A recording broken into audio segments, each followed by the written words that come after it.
Okay, the hour of 6:15 having arrived, we will call the regular meeting of the Sherman Village Board of Trustees to order. Clerk Bo, would you please call the roll? Trustee Gray. Yes. Trustee Hahn. Yes. Trustee Long. Yes. Trustee Rockford. Yes. Trustee Schultz. Yes. Trustee Tim. Excused absence? Village President Clapfelter. Here. 6 members of the village board answering the roll, quorum being established, will proceed with the order of business as set forth on the agenda. For the record, today's date is Tuesday, February 1st of 2022. We're at Sherman Village Hall, 401 St. John's Drive in Sherman, Illinois. The time is 6:15 p.m. The type of meeting is a regular meeting of the Sherman Village Board of Trustees. So, moving along in the agenda, we're going to do this again. I'd like to ask everybody to stand, face the flag since it's a meeting. We're going to have Deputy Treasurer Henley lead us in the Pledge of Allegiance on your cue. Pledge allegiance to the flag of the United States of America and to the republic for which it stands, one nation, under God, indivisible, with liberty and justice for all. Thank you, Ms. Henley.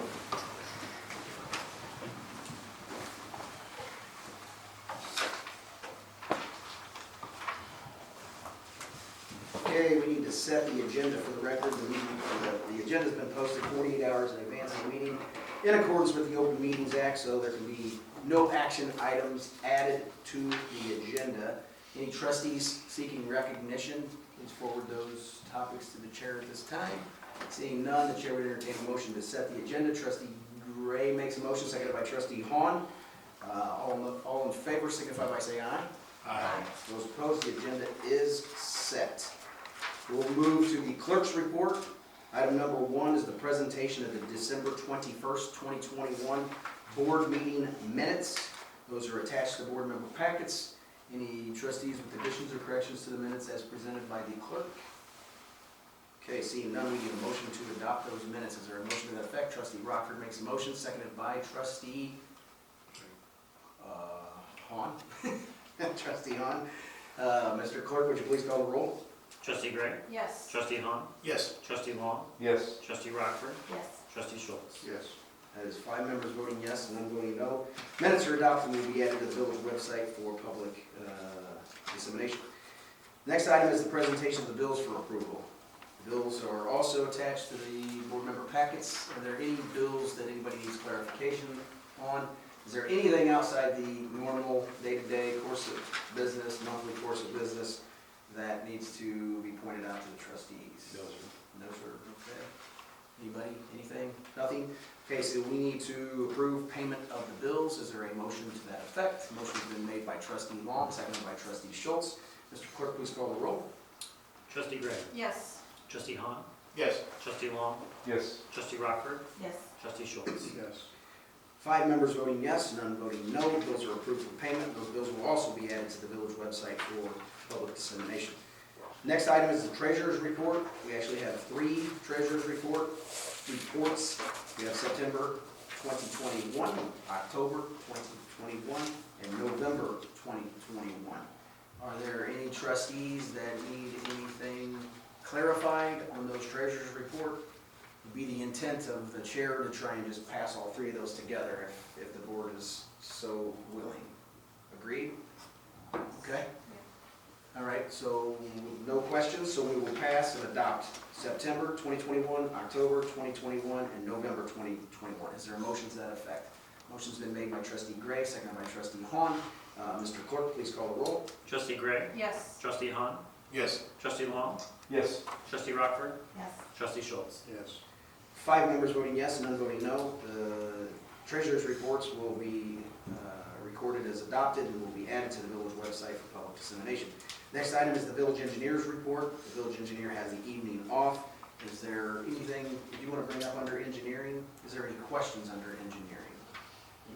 We're continuing to move forward on the road infrastructure, village infrastructure plan, the bonds that were sold, and the plan that's moving forward, going to bid sometime in the very near future for, I don't know if we'll make this spring, I haven't talked to the engineer, but a spring, summer 2022 program for the milling and overlay of various different roads within the village. That's been assessed by the engineering firm. Nothing else under engineering? Nothing? Okay, so we'll move to the legal report. Mr. Craven? Nothing to report. The village administrator and economic development coordinator. No, sir. Okay, that brings us to the president's report. Item number 1, read into the record, will be the annual sponsorship request for WHS FFA Prime Rib Dinner fundraising event. Annually, we contribute $100 to this event. That is the request again, right? Is that my understanding? Yes, sir. So request been made for $100 to the FFA Prime Rib Dinner fundraising event.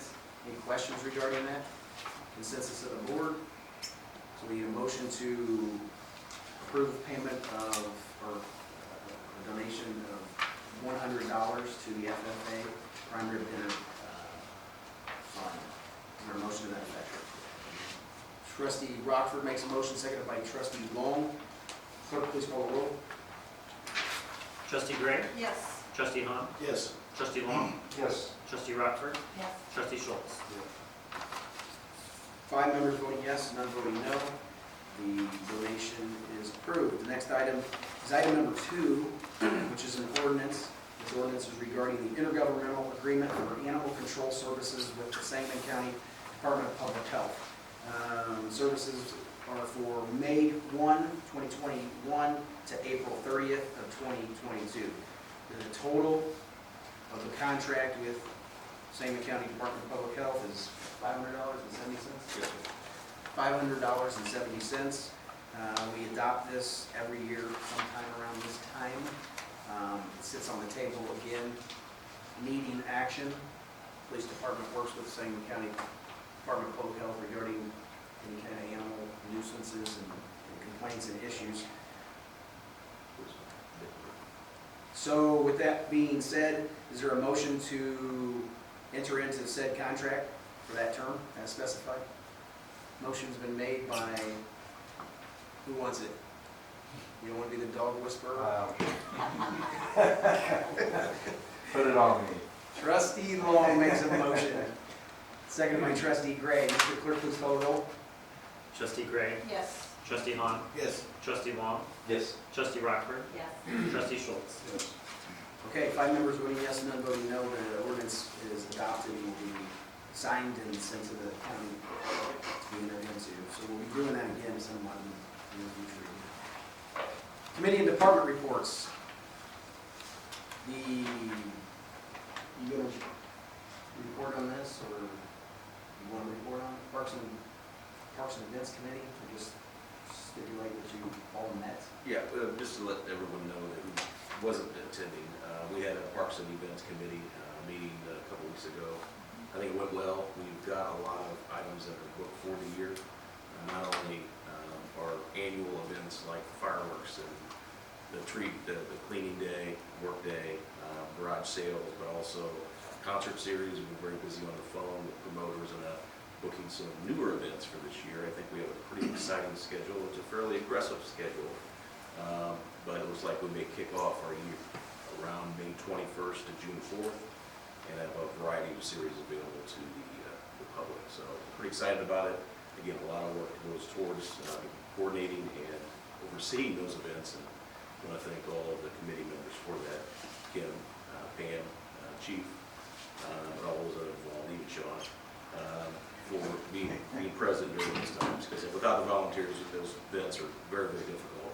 Also, a shout out to all the sponsors. We had over 20 sponsors, I believe, last year in the events, and I'm already getting calls this year about sponsor packages. So pretty exciting that people want to get involved with the events that we put on, not only at the amphitheater, but throughout the village. If you look around other villages, they're getting jealous very much of our venue, but also of all the things that we provide to our own community. In fact, you'll see a lot of them at our events because they can't offer them with their own community. So congratulations, team, for getting that done. So, Thank you, Mike. And thank you to all of the members of the Parks and Events Committee, sponsors, and everybody that's helping out. 2022 will be another fun year. Sherman Police Department, Chief Craig Barrett. Chief, anything? Nothing. Nothing? I'll reserve my time for Don't do that. Sherman Emergency Management Agency Director Michael Moe. I try to save my speaking moments to moments like this, and I do apologize if this is with So you like E.F. Hutton?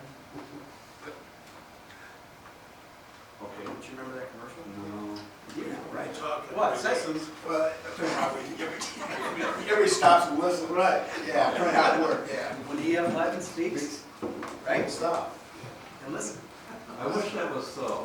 And I'm not, because as much as we try to put out, and I'll get into more detail, put out information, I think we've done a pretty good job this afternoon with all the social media stuff. And this radio, the news and all the other alerts that are going out, the public still sometimes doesn't get it. And how many times, look at what happened at I-95 on the East Coast, you know, and there was plenty of warning on that, so I knew better to go on I-95 then, so. All right, so what I'm gonna talk about is the storm that's coming, our preparations, and then also the brief you on e-alert. We've been monitoring this since the weekend.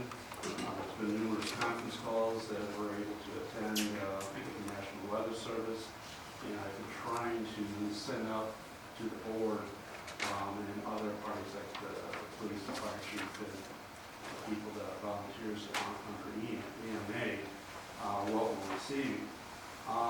Basically, they're saying, obviously, that we're going to have a good storm. Coincidentally, if you remember 2016, we had the same storm on February 4th. So that's really close to the same time frame. The declaration that was put out then was on February 4th, and we're on one on February 1st. The Weather Service is looking at this from 3 zones, and when I talk to Weather Service, it's out of Lincoln and their service area. There will be other reports obviously coming out of, you know, St. Louis, Chicago, Paducah, and those other areas. We're in the middle of Area 1 and 2, and then there's Area 3 that's south. The bottom line is that we are going to get snow. It's going to come in waves. Tonight, they're expecting the snow to start sometime after midnight with accumulations of 3 to 4 inches. That'll be the first wave, and it'll probably be the heavier snow that is expected. And then on Wednesday during the day, let's see what else, 6 to 8 inches.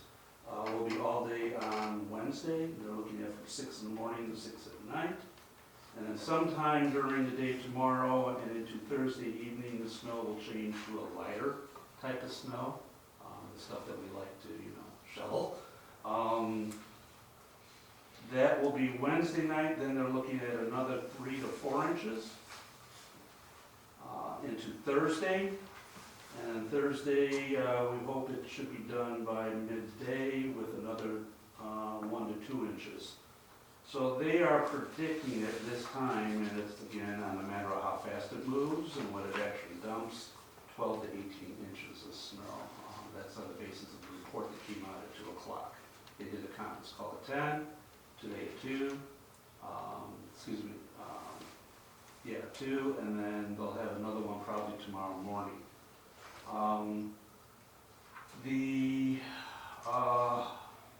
What comes after on Thursday, during the day on Wednesday, we're going to have winds of 30 to 35 mile an hour, intermittent winds. And obviously with the light snow, that means we're going to have good drifting and whiteout conditions. Really, this is a winter storm warning. The difference between a winter storm warning in this situation and a blizzard warning is the fact that we have intermittent 30-mile-an-hour winds. The criteria stops there. If it will turn into a blizzard if it's always a 30, 35 mile an hour or higher type of wind. So it's going to be nasty. Precipitation totals are looking at over 2 inches in our area. There will be some ice possibly tonight, but the good news on that is it shouldn't be on our wires, and by the time the high winds come in, it's snow, and that won't, as the likely power outages are a little bit slimmer on that sense. And then cold weather comes in Thursday night, And Friday with temperatures at the wind chill of -8, -6 or higher. So obviously it then becomes Arctic in that sense. By Friday, things should start going toward a warming trend. EMA, Police Department, Public Works, Fire Department have all been gearing up on that. There are some objectives that we look at in regards to this, obviously protecting life and property, providing public information as much as possible, conduct snow removal or management. Sometimes we're not able to move all the snow, but we can get it into an appropriate area to be less of a problem. Law enforcement, chief's made sure his staff is up to speed, and I think he's even going to have some extra people around that are volunteering to work. We already talked to the fire department, and they should have, I haven't had an opportunity to talk to Chief Masterhand, but I did talk to him this morning to remind him to contact Sean, ensure there's a line of communications between them, so if the fire department needs an escort, which we've done before by a snowplow, that we're able to do so. And then the other item is we got the keys for the UCB in case we need to turn it into a warming shelter. The highways are, from my other hat with the Red Cross, I've been on the state calls, and obviously they're very concerned about the highways and they don't want to have an I-95 incident. So they made it clear, DOT, state police, that if they have a problem on the highways, that the exits into the local areas will be open. They want people to get off the highway, but they might start blocking the entrances or restricting them just because people are people and they go on when they don't realize how bad it is and then they get into a situation. You probably heard already the governor's activated over 100 National Guard. They're going to have 5 platoons patrolling the highways to be able to assist anybody in that sense, and they have local radio capabilities. We will be doing, starting tomorrow morning, a situational report checking on what the snow level conditions are from the county and state's point of view. And when the snow gets high enough that we see it's going to start causing problems, we're going to start checking on key infrastructure, gas stations, the Walgreens, because of the access for pharmacy, schools, churches, things like that, whether they're going to be staying open or not, to try to track that. You've seen and heard that we put a declaration out, and I think the mayor's going to talk a little bit more about that. That's twofold. One, that allows us to have a hammer to be able to enforce, to get people off the streets so the plows can do their jobs and do it cleanly. It also makes it a lot safer for them in regards when you have whiteout conditions and you're plowing, it's really hard to sometimes see, and you don't want to be a quarter trailer out there and we want our guys to be as safe as possible. The declaration also is a requirement if we want to get reimbursed. If the state has a declaration, and that's what we had to do in 2016, and that allows us to have reimbursements to a certain level. But again, that's very unsure, but since we've had success in that area before, we've already told all departments to keep track of personnel, their hours, equipment used, their hours, any expendables that are used, things like the salt, how much are we going through, how many loads have we done, anything related to the storm, we're going to track it, so if there's a possibility of being reimbursed, we would have to do so. Our declaration has already been filed with the county through county OEM. That's who we have to report to on this, and then the county would have to do a declaration, and from there, the state would do a declaration to FEMA, and that's basically the process. We've done our end of the business. Now let's see what happens. Of course, it all matters on what the storm does. Any questions so far? A lot of stuff. I will put out bulletins and you're more than welcome to call me anytime. Elert. I've had discussions with the mayor on this, and I've been having problems with the system. And quite frankly, I don't know if anybody's noticed, but the National Weather Service information information that used to be transmitted on stopped working. I can't get a hold of the vendor. I can't even get into the system anymore. It's real simple. It's happened before. It's simple that they have to reboot the computers and get it to log back in and all that. But because I can't get a hold of them, it's down. Of course, it happens at the worst of times. I've recommended that we go to the county system, SAM, Salmon Alerting Message System. There's two reasons. One, it's a system that is, they're using a company that is nationally recognized for being able to provide the service. And two, it's going to be free to us. They offered it to all the communities to be able to join. They'll have most of the same capabilities before, as we have right now. The funny thing is, the name of the company, the product they use is called Code Red. So you will see messages that say that, which that's just the humorous part of it. I'll be developing a press release to put out to the public to let them know that the system's not operational. We're going to be switching over very soon, and when we do, we'll have instructions on how to do it. It'll be very simple. All they have to do is just sign up on the county page and enter into it, and they have the right to discontinue, just like what we have right now. And that we're moving ahead on that too, so we'll get out of that situation. How many members do we have right now with the alert?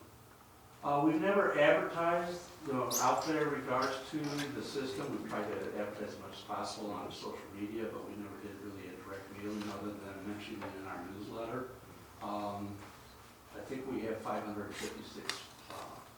entities out there on that, so yeah. And I wish there was a way I could even transfer the data where they don't have to do anything, but it boils down to, do you want to have the services? And one of the things about SAM is that not only can you sign up for the village stuff, but there's a whole gambit of other departments that you can get information from. They put out alerts. It could be the highway department, county health department, the board, things like that. So there are some more opportunities for a person to get notifications of things. Any questions? Any other questions? Nothing? Sit tight. Hang on, hang tight. So real quick, for me to follow up on what Director Mose said, we did put out a declaration of emergency regarding this winter storm event, just so that you know, in case anybody asks you any questions, what we're doing. Mr. Mose was awesome at covering all the bases regarding that. Just want to let you know that the Sherman Police Department, Greg Bangert's officers, have been out blanketing the town, along with Public Works too, but really on the police front. If anybody complains to you or says something to you about a flyer or anything stuck on their windows, we're trying to make contact at the doors. To the extent that that's not possible, they're getting both. They're getting potentially a door knock, and that's also put on their windows of their vehicle. So Officer Villar was out doing it. I'm sure that we had somebody out. I don't know who's on duty. Who's on duty this evening.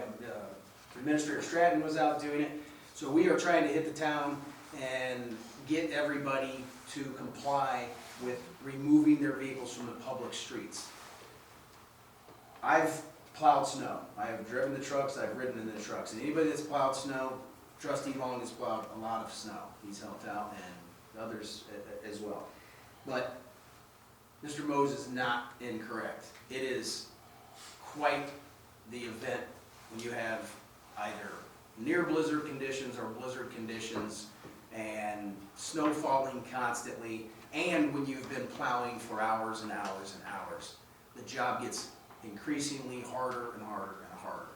So with that being said, having every vehicle off of the public ways is the intent of the administration and I know the village board. We've got to get those vehicles off of there.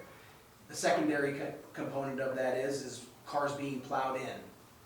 If your car gets plowed in, then your car gets plowed in. That's just the way it's going to have to be. Because going around all of these vehicles or feathering it out or making it, nice because you didn't have the time or whatever it was to move your vehicle, it's just tough luck. but we've gotta get every vehicle off these roads. We know that this is coming.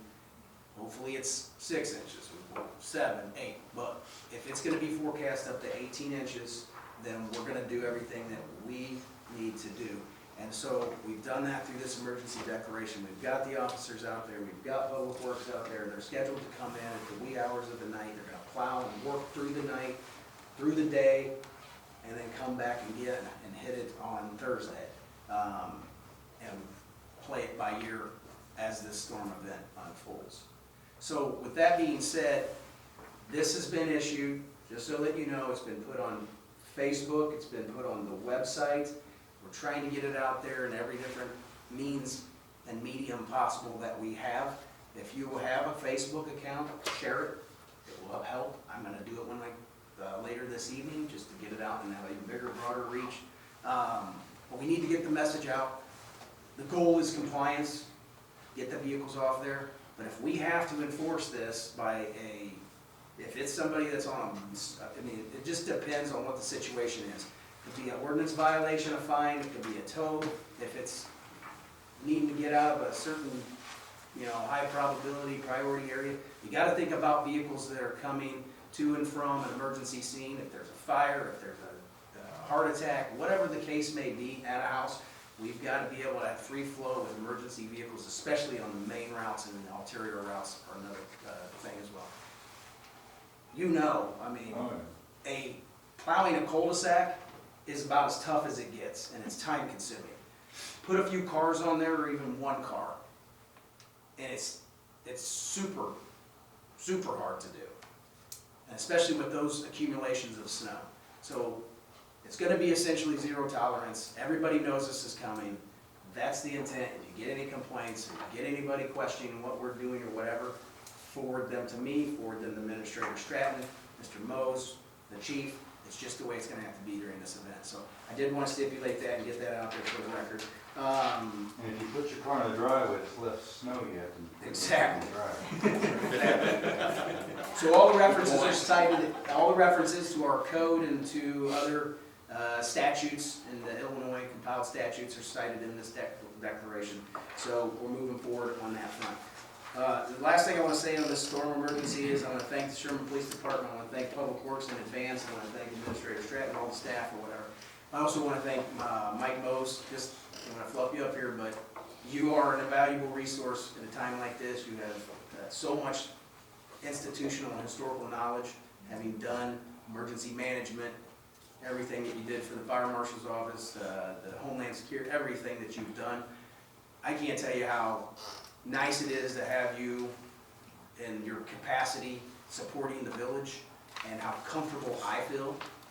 I just returned from out of state, and Mike called me when I was out of state, and then we've been in communication. But knowing the job is getting done and knowing that somebody like Mike Mose is on the job is a peace of mind that I think is invaluable. So thank you for what you've done so far, and thank you in advance for everything that you're going to do through this event and everything else that you do for the village. Does anybody have anything under this snow event or anything to report? Chief, anything for you? Just to reinforce, the day shift was out and about around town with Mike Stratton as well, and the Public Works guys, and then the night shift just came on here at 6, and they're following up and making the round again to see what's been removed. Part of the problem is obviously some of the day workers that may be out here, people that were away at work, and then they come home and they see the notice and they'll move the vehicles. But we're following up on the night watch. Perfect, thank you. I live on a long cul-de-sac that has lots and lots of cars on the street. Most of them are off. Well, they got placarded today. Well, I already heard that, but most of them are off. We have it on the entry signs as well, so Yeah. I'm trying to get it out there, which electronic reader boards in the future will be a very good thing, so that we can get the message out faster, easier, and more often. So that's, you think about things like this, and it would be nice to have it now. We did get it out there, we do have it up there. Anything else? Fellas? Nothing? Anybody else? Nothing? All right, so let's get this moving along. So we'll move to Sherman.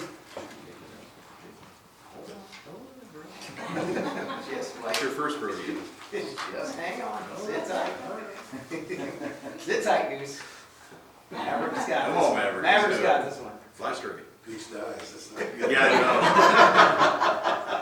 It's not gonna be good. So we have Sherman Public Works, which obviously they have the evening off to come in in the middle of the evening hours to plow, so there'll be no Public Works report. There is no new business before the village board. There is no old business. We have no civic organization seeking recognition and nothing scheduled. Brings us to the public comment period, of which one individual has signed in to speak. Mrs. Sandra Walden has signed in, so ma'am, you have 3 minutes to address the board. I just wondered if there was any news on the dog grooming, dog raising, Your neighbor. boarding, whatever, yeah, whatever it is that they're doing. Two things on that. It has been decided that we will be issuing fines to her through a formal letter from her legal counsel in reference to the number of days and the continued number of days she is in violation. Since she's not allowing us to enter the property in order to inspect, we'll assume that she in fact is operating a kennel business, whether she's selling or breeding dogs, which is in violation of zoning rules and ordinances associated with that. The second thing is, and this might be a segue to Mr. Owens here, the intern, is that we are working with Sally Turner's office, Senator Sally Turner. There are some administrative rules that are causing us a little bit of a challenge, and you're familiar with this. So, under the Department of Agriculture issues all the licenses for dog breeders or the kenneling of dogs for purposes of future sale. She's done that, okay, and she's doing this in the residential district, which is in violation of our ordinances. Well, a part of the application process, they do not contact the local agencies, the villages, to find out whether there's a violation. Yep. Here's how They don't care. Now check this out, this is interesting. So about 4 or 5 days ago, I get a call from ATF. Yes, I was nervous at first. ATF then wanted to know whether or not it was an ordinance violation for someone to be the mediary, the middle person between the person selling a firearm. I said, in the village of Sherman, regardless of where they live. And I said, interesting question. And I said, why are you asking me that question? What if I happen to tell you no? He said, well, if you tell me no, then the application will be denied. And I said, good to know. So that's how we're going to be contacting Senator Turner and helping us resolve this problem, not only for this issue, but for all futures as well. Obviously, if she doesn't get a license to breed or kennel dogs for sale, then that's going to be thing. That's where Mr. Owens comes in, our intern, who's going to be working with the legislative staff of Senator Turner's office in order to either instigate some level of legislation or administratively get a hold of the department director or the agency director in an effort to include that as a part of the application or put severe limits on this renewal if I they know, decide to do so. When I contacted the AG like over a year or so ago, and they told me that they had no, that they have their specific guidelines, and if a person fills out an application and meets those specific guidelines, they give them a license. They don't care one way or another if there's any kind of ordinances somewhere else, and they do not require that the licensee or the potential licensee get a prior agreement with their village that they are allowed to do this. And so I don't know, I don't get that. I don't know how they can override or supersede any local type of ordinances, and that just doesn't seem right to me. Well, like the ATF, which is much larger than the Right. Department of Agriculture, if they were going to make a simple call like that, just to check, Yeah, why can't they do that as part of the application process? yeah, they don't, 3 calls, no one responds, okay, then go ahead and issue the license. No one's responding, right. but we'll respond. So It's we been may really- we may be asking you to prepare some documentation for us to support the initiative and to push the Okay, senator and legislators in order to move forward on this initiative. yes, I think it needs to be, because the way it is currently is ridiculous. You'll be working closely with Jayla. But I can tell you that it's been pretty quiet. She was gone for a period of time, and then the other lady is back now, so I haven't seen the dogs lately. I think she's trying to keep them under, She knows we're watching. yeah. And so I can hear them occasionally, but, yeah, it's really keeping them under keys, lock and key, so. All right, thank you, Ms. Walker. Mhm. So we do not have an executive session scheduled this evening. At a future meeting, we will to probably wrap up that one issue that we were talking Should have about. one next meeting. Yeah, and that'll actually be taken care of also in open session. So with no executive session scheduled, that's gonna bring us to the adjournment resolution, but, hang on. Jalen Owens is in the house. We have a new, and you keep calling him an intern. I thought we weren't calling him an intern. We gave him a nice title and everything. Jalen, come up here. He's an intern. He's in here for a short period of time. To you or the puppy? Up here. I also want you to stand next to Sean Bull, because this is the first night I've seen the two of you standing here next together. Let's stand up. Yeah. Wow, you guys go to the same shop. I guess so. Was that Amazon?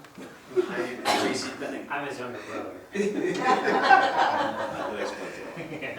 So anyway, let me just, we need a ton of additional administrative staff. There's no doubt about that. There's a ton of things to do in this town.